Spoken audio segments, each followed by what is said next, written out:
श्री स्वामी समर्थ. माझ्या व्हिडिओमध्ये तुमचं सगळ्यांचं मनापासून स्वागत. तर आपण जे काही कर्म करतो त्याचं फळ आपल्याला आपल्या आयुष्यामध्ये कधीसुद्धा ते पुण्य आपल्या कामी येतं, म्हणजे ते पुण्य आपल्यासाठी उभं राहतं. असंच एक काहीतरी घडलेलं आहे ते तुम्हाला सांगते. एक राजा होता. राजमहाल सोडून तो शतपावलीसाठी संध्याकाळचा बाहेर पडतो. असाच चालत चालत असताना कुठेतरी लांब थोड्याशा अंतरावरती कीर्तन चालू असतं एका मंदिरामध्ये. तर तिथून तो बाजूने जात असताना त्याच्या कानावरती काही दोन शब्द पडले. आता कीर्तनकार म्हटल्यावर कीर्तन करत असताना मधी हिंदी डायलॉग किंवा हिंदी त्यांचे काही शब्द असतात, हिंदीमधून ते बोलत असतात. असेच काही शब्द राजाच्या कानावर पडले.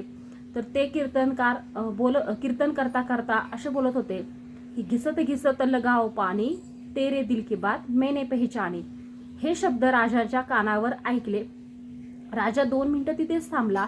त्यानंतर परत चालू लागला. तर त्याच्या ते कानावर शब्द पडलेले तो गुणगुणायला लागला. असंच तो गुणगुणत गुणगुणत आपल्या राजवाड्याकडे जात होता. जात असताना पूर्ण रस्त्याने तो तेच शब्द गुणगुणत होता.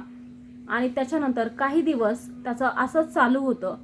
त्याच्या मनात आलं की त्याला आठवलं की ते शब्द तो गुणगुणायचा, ते कीर्तनातले शब्द होते. आणि थोडे दिवस झाले आणि असंच राजा काही कारणासाठी बाहेर गेला होता. तर तिथे तेव्हा त्याला म्हणजे काही कारणामुळे राजाला त्या शब्दाचा विसर पडला होता आणि काही कारणामुळे तो बाहेर गेला होता. तर तिथे त्याला एका दगडावरती हत्यारांना धार करणारा एक माणूस दिसला आणि तो माणूस त्या दगडावरती त्याचा हत्यार घासत होता. ते पाहून राजाला ते शब्द आठवले जे कीर्तनकाराने म्हटले होते की घिसत घिसत लगाओ पाणी, तेरे दिल की बात मैंने पहचानी. परत पुन्हा राजाचं ते चालू झालं. परत राजा गुणगुणायला लागला. असं चालू असताना थोड्या दिवसांनी परत त्याला तो विसर पडतो. इकडे प्रधान म्हणजेच राजाची राणी आणि प्रधान यांचं कटकारस्थान चालू असतं. तर राणीचं आणि प्रधानाचं थोडं प्रेम प्रकरण चालू होतं. तर प्रधानाला राणीबरोबर लग्न करायचं असतं. तर प्रधान म्हणतो राणीला, तू राणीच राहशील, पण मी राजा होणार आणि आपण सुखाने संसार करू. तर मला राजा होण्यासाठी तुझ्या नवऱ्याला मारावं लागेल. तर मारायचं कसं? तर राजाला मारायचं म्हटल्यावर राजाच्या सतत आजूबाजूला सैनिक असतात. मग राजाला एकांत कसं गाठायचं आणि तो एकटा कधी असणार आहे, तेव्हा त्याला आपण मारू शकतो, असाच विचार करतात प्रधान आणि राणी. तर त्यांना प्रधानाला एक गोष्ट आठवते. प्रधान म्हणतो, एक वेळ अशी आहे की तिथे फक्त राजा आणि एक गरीब माणूस असतो. तर राणी म्हणती, कोणती? तर प्रधान म्हणतो, न्हावी. तर अशी एकच वेळ असते त्यांची की तिथे फक्त ती दोघेच असतात. मग लगेच प्रधान दुसऱ्याच दिवशी न्हाव्याकडे जातो आणि त्या न्हाव्याला सांगतो की आपल्याला राजाला मारायचं आहे. तेव्हा न्हावी खूप घाबरतो की राजाला मारायचं म्हणजे काय सोपी गोष्ट नाही. पहिल्यांदा तो नाहीच म्हणतो, मला नाही जमणार म्हणतो. राजाला मारायचं हे माझं काम नाही, मला जमणार नाही. त्यानंतर प्रधान त्याला मोहरांचा मोह दाखवतो. त्याला म्हणतो की तुला हे असं काम करावं लागणार नाही. तू किती दिवस असं हातात वस्त्रा घेऊन फिरणार आहे? तुला मोहरा देतो, तुझी परिस्थिती बदलेल, खूप श्रीमंत होशील. तर पैशाचा मोह त्याला दाखवला आणि त्यानंतर न्हावी तयार झाला राजाला मारण्यासाठी.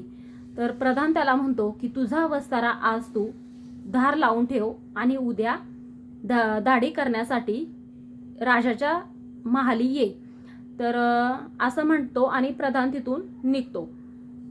तर इकडे न्हावी खूप घाबरलेला असतो. तर राजाला मारायचं सोपी गोष्ट नसते, तो खूप घाबरतो. उलट आपल्या जर अंगलट ही गोष्ट आली तर काय होणार, आपला जीव जाणार हे त्याच्या मनात येतं न्हाव्याच्या. दुसरा दिवस उजडतो.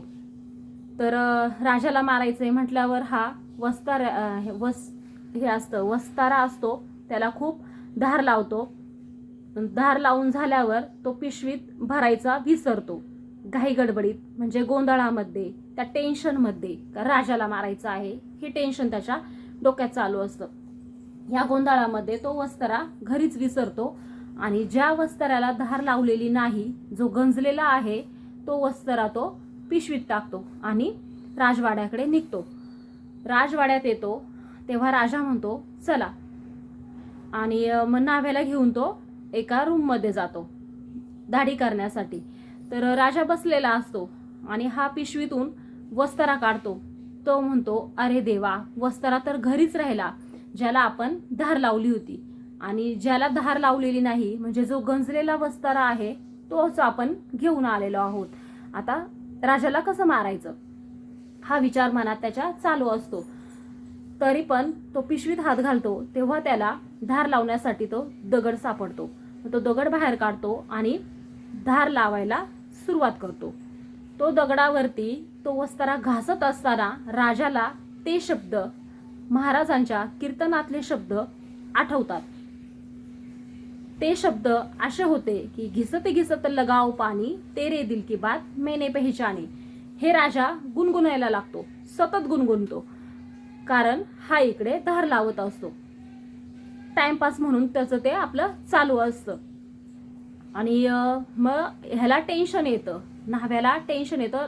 न्हावी म्हणतो राजाला कसं काय कळलं तर नाही ना की आपल्या मनात काय चाललंय ते. मला तर वाटते राजाला ही बातमी कळाली असणार आहे की मी त्याला मारायला आलो आहे. आणि मग न्हावी घाबरतो. घाबरता घाबरता त्याच्या हातातला वस्त्रा खाली पडतो. राजा म्हणतो काय झालं.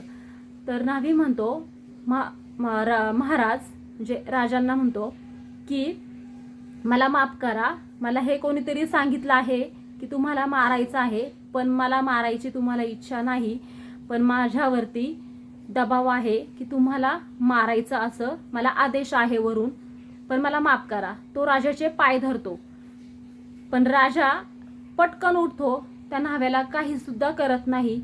आणि ज्या मंदिरामध्ये कीर्तन चालू होतं तिथे ते महाराज होते. पटकन त्या महाराजांची भेट घेतो आणि राजाला कळून चुकतं की आपण कीर्तनातले काही शब्द, काही थोडं का होईना, राजा गुणगुणत होता, म्हणजे ते पुण्याचंच काम करत होता.